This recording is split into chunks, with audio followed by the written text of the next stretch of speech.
دیکھیں جی، پہلے تو ہمیں کوئی اعتراض نہیں ہے. دوسرا میں اب بات کروں، اگر آپ نے تجربے کی بات کی تو بالکل ان کو تجربہ ہے گالی دینے کا، بری زبان استعمال کرنے کا، اداروں کے اوپر حملہ کرنے کا، ملک کو آگ لگانے کا، بار بار ملک مستحکم ہو تو اس کو بند کرنے کا. ان کو تجربہ ہے پاکستان کو کمزور کرنے کا. ان کو تجربہ ہے کہ پاکستان کے خلاف دنیا میں دشمن پیدا کرنے کا. ان کو تجربہ ہے کہ ڈی چوک کے اوپر حملہ کرنے کا.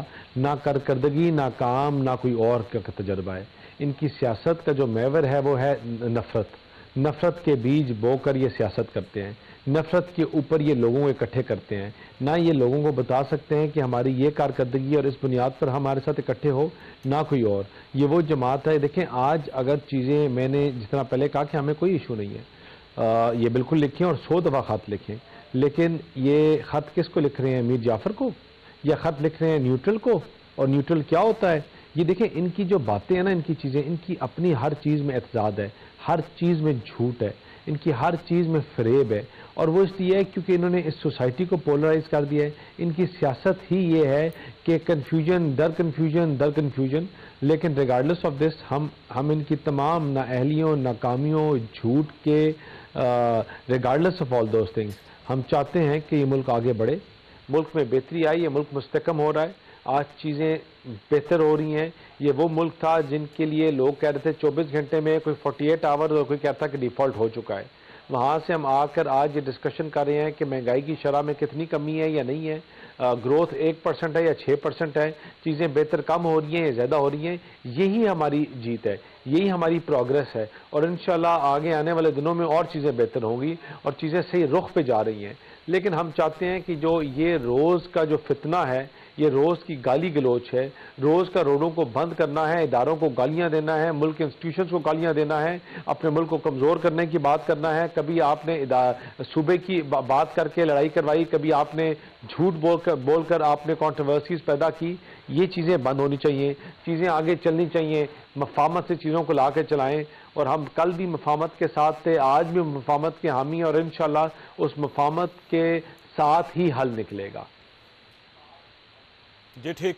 اچھا یہ بتائیے کہ رانا صاحب کہ خط جو ہے ظاہر ہے لکھنا اچھی بات ہے، ایک سابق پرائم منسٹر ہے، اگر وہ سمجھتے ہیں کہ میرے مشورے سے پاکستان بہتر ہو سکتا ہے تو پہلے انہوں نے چیف جسٹس آف پاکستان کو خط لکھا، انہیں بتایا کہ عدلیہ میں آپ کو کیا اصلاحات کرنی چاہیے، اور پھر آرمی چیف کو خط لکھا کہ یہ 6 ایشوز ہیں، اگر آپ ان کو ایڈریس کر لیں تو پاکستان کی معیشت بہتر ہو سکتی ہے، پاکستان بہتر ہو سکتا ہے.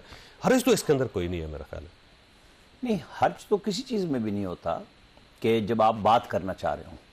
لیکن جو سوال آپ نے ابھی پنجوتا صاحب سے پوچھا تھا کہ آپ ڈرا رہے ہیں، مشورہ دے رہے ہیں، کیا کر رہے ہیں، یا درخواست دے رہے ہیں. مطلب آپ پہلے یزید وقت کے نام سے پکارتے تھے، پھر آپ میر جعفر صادق بلاتے تھے، یحییٰ جنرل یحییٰ پارٹ 2 آپ کہتے ہیں، آج جنرل ڈائر کہہ دیا. پھر وہ جب جنرل یحییٰ پارٹ 2 کہتے ہیں تو ساتھ ہی مجیب الرحمان کی طرح 6 نکاتی خط بھی لکھ دیتے ہیں اگلی سانس میں.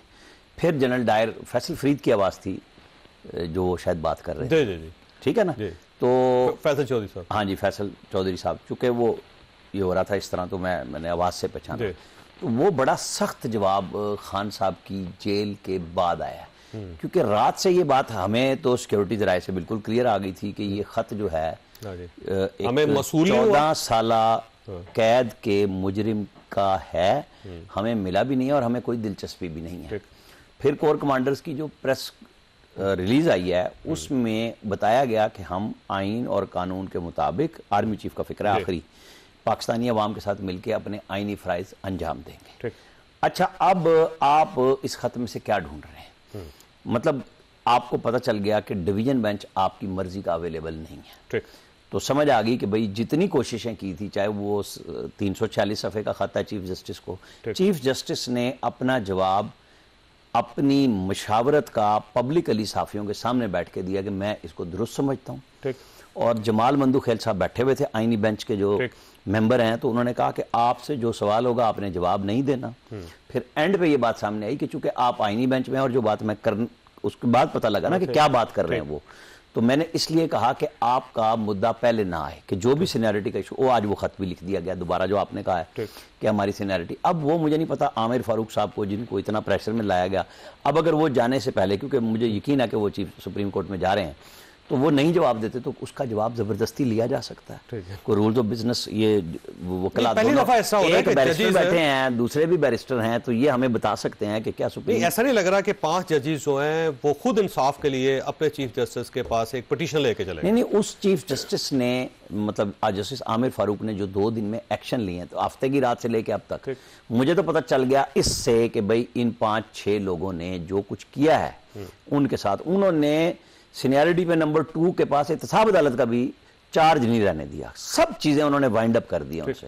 تو مجھے تو نہیں لگ رہا کہ وہ کوئی جواب دے رہے ہیں. جواب مل چکا ہے. یہ اب عدالت میں خود جائیں گے ان کے وکلا جائیں گے سپریم کورٹ میں جانا پڑے گا نا یا نئے چیف جسٹس کے پاس جانا پڑے گا. اور یہ ویسے میں آپ کو بتا دوں کہ ان کے ساتھ محسن اختر کیانی صاحب کی 2 دفعہ ایک ویسے وہ کہیں گھومتے پھرتے ہوئے مل لیے تھے اور پھر وہ کورٹ میں چائے پہ بھی مل لیے تھے اور اچھی رہی ان کا اپنا کیانی صاحب کا بالکل ڈوگر صاحب کے ساتھ ان کا تھا کہ میرا اپنا ہے. انہوں نے کہا جی بالکل آپ کی رائے محترم ہے میری اپنی ہے کہ میں آ گیا ہوں. اور انہوں نے آج آپ کو پتا ہے وکلا نے بھی جو کل ہڑتال تھی وہ ختم کر دی. سارے وکلا ان کے سامنے پیش ہو گئے. تو اس پہ میرا خیال ہے خان صاحب کو اور ان کے وکلا کو خاص طور پہ میں کہوں گا ٹھنڈے دل سے سوچیں کہ اگر وہ خط لکھ بھی رہے ہیں تو اپنی قیادت کے ساتھ اپنے لیڈر کو تو یہ بتائیں نا کہ کم سے کم کہ سر اس طرح بات بنے گی نہیں کہ دھمکی بھی لگائیں.